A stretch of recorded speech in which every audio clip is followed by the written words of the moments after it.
teman-teman, Assalamualaikum warahmatullahi wabarakatuh. Perkenalkan, nama saya Lilis Alipa dengan NPM A1M020032, kelas 6B dari Prodi Pendidikan IPA dengan mata kuliah Filsafat Pendidikan IPA dengan dosen pengampu Dr. Muhammad Kristiawan NPD.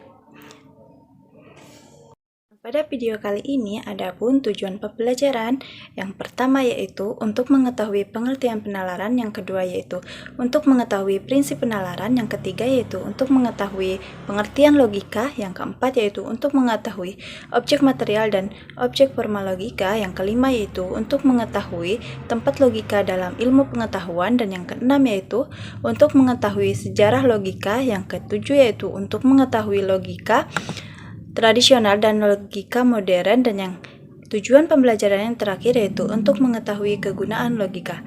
Nah, teman-teman, itulah tadi tujuan pembelajaran video pada kali ini.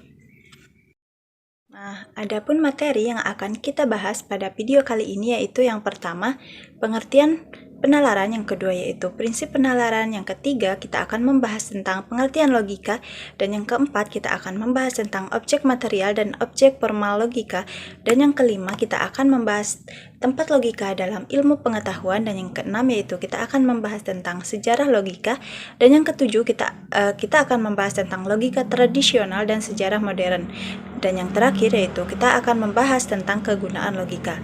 Itulah tadi materi yang akan kita bahas pada video kali ini. Nah, selanjutnya, sebelum kita masuk ke dalam pembahasan materi, di sini saya akan bertanya kepada teman-teman. Apakah teman-teman tahu perbedaan antara penalaran dengan logika? Nah, apabila teman-teman belum memahaminya, mari kita simak video berikut ini. Pertama, kita akan membahas tentang pengertian penalaran.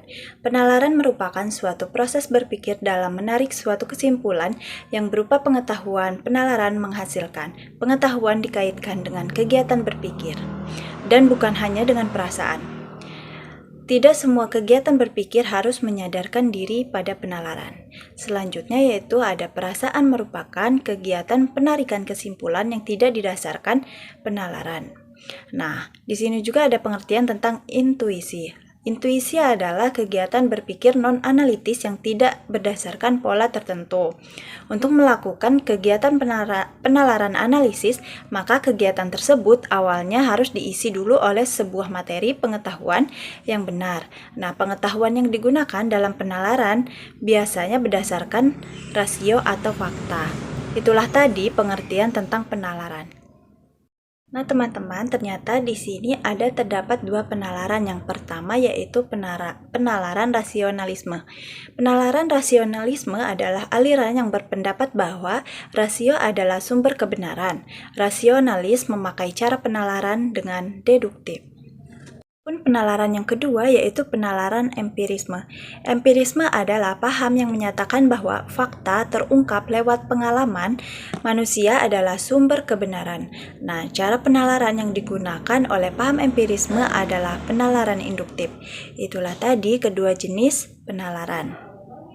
Nah, selanjutnya penalaran ilmiah dipakai untuk meningkatkan mutu ilmu dan teknologi. Penalaran ilmiah menggunakan gabungan dari penalaran induktif dan deduktif. Sedangkan penalaran merupakan suatu proses penemuan kebenaran di mana tiap-tiap jenis penalaran mempunyai kriteria kebenaran masing-masing. Adapun ciri-ciri penalaran. Yang pertama yaitu adanya suatu pola berpikir yang secara luas dapat disebut logika, atau penalaran merupakan suatu proses berpikir logis. Dan yang kedua yaitu sifat analitis dari proses berpikir. Analisis pada hakikatnya merupakan suatu kegiatan berpikir berdasarkan langkah-langkah tertentu. Perasaan intuisi merupakan cara berpikir secara analitis. Selanjutnya yaitu tentang prinsip penalaran. Prinsip-prinsip penalaran atau aksioma penalaran merupakan dasar semua penalaran yang terdiri atas 3 prinsip. Nah, yang pertama prinsip identitas, yang kedua ada prinsip non-kontradiksi, dan yang ketiga ada prinsip eksklusif terti. Yaitu tentang pengertian logika. Secara etimologis, logika adalah istilah dibentuk dari kata logikos yang berasal dari kata benda atau logos yang berarti sesuatu yang diutarakan, suatu pertimbangan akal atau pikiran, kata, percakapan, atau ungkapan lewat bahasa. Nah, sebagai ilmu logika disebut dengan logike episteme atau latinnya logika scientia, yang berarti ilmu logika, namun sekarang lazimnya disebut dengan logika saja.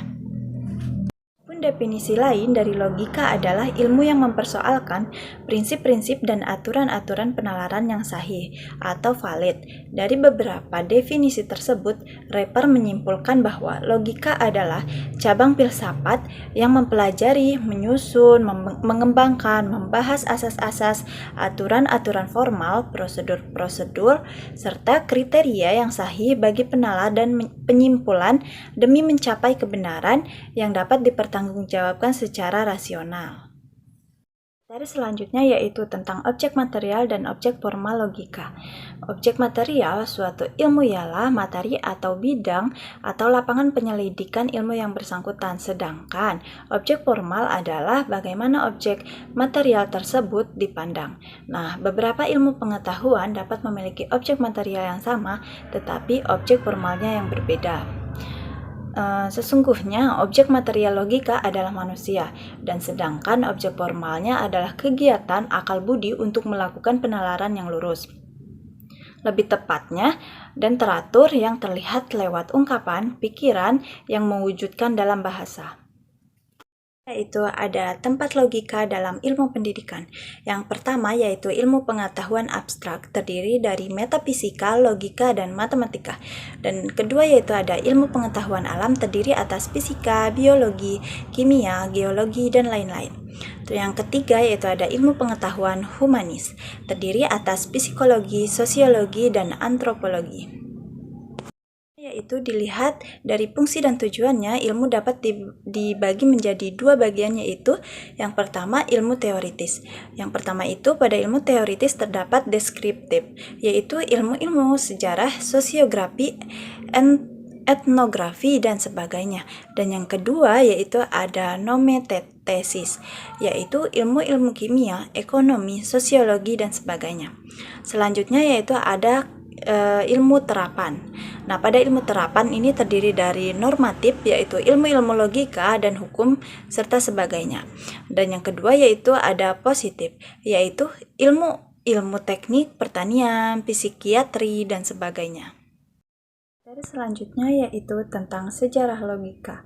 Logika dimulai sejak Thales pada tahun 624 sebelum Masehi sampai 548 sebelum Masehi, filsuf Yunani pertama yang meninggalkan segala dongeng, tahayul, dan cerita isapan jempol dan berpaling bahwa akal budi untuk memecahkan rahasia alam semesta.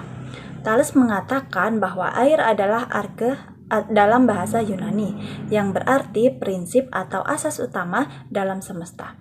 Nah, saat itu Thales telah mengenalkan logika induktif. Nah, di sini juga Aristoteles kemudian mengenalkan logika sebagai ilmu yang disebut logika saintika. Nah, Aristoteles mengatakan bahwa Thales menarik kesimpulan bahwa air adalah arke alam semesta dengan alasan bahwa air adalah jiwa segala sesuatu. Nah, pada 370 sebelum Masehi sampai 288 sebelum Masehi, Theophratus, murid Aristoteles yang menjadi pemimpin Lyceum, melanjutkan pengembangan logika. Nah, istilah logika untuk pertama kalinya dikenalkan oleh Zeno dari Citium pada tahun 334 sebelum Masehi sampai 226 sebelum Masehi. Nah, pelapor kaum Stoa. Materi selanjutnya yang akan kita bahas yaitu tentang logika tradisional dan logika modern. Logika tradisional membahas dan mempersoalkan definisi, konsep, terminologi menurut struktur, susunan, dan nuansanya, serta seluk-beluk penalaran untuk memperoleh kebenaran yang lebih sesuai dengan realitas. Nah, sedangkan logika modern atau logika simbolik atau logika matematik menggunakan tanda-tanda atau simbol-simbol matematik. Hanya sanggup membahas hubungan antara tanda-tanda itu, padahal realitas tak mudah dapat ditangkap sepenuhnya dan setepat-tepatnya oleh simbol-simbol matematik. Materi yang terakhir kita akan membahas tentang kegunaan logika. Di sini terdapat 4 kegunaan logika. Yang pertama yaitu membantu setiap orang yang mempelajari logika untuk berpikir secara rasional, kritis, lurus, tetap, tertib, metodis, dan koheren. Dan kegunaan yang kedua yaitu meningkatkan kemampuan berpikir secara abstrak, cermat, dan objektif. Serta kegunaan yang ketiga yaitu untuk menambah kecerdasan dan meningkatkan kemampuan berpikir secara tajam dan mandiri. Nah, sedangkan kegunaan yang keempat yaitu untuk meningkatkan cinta akan kebenaran dan menghadiri kesalahan-kesalahan berpikir, kekeliruan, serta kesesatan. Itulah tadi beberapa kegunaan dari logika. Saja materi yang dapat saya sampaikan pada video pembelajaran kali ini. Selamat bertemu di video selanjutnya pada bab 3. See you next time. Wassalamualaikum warahmatullahi wabarakatuh.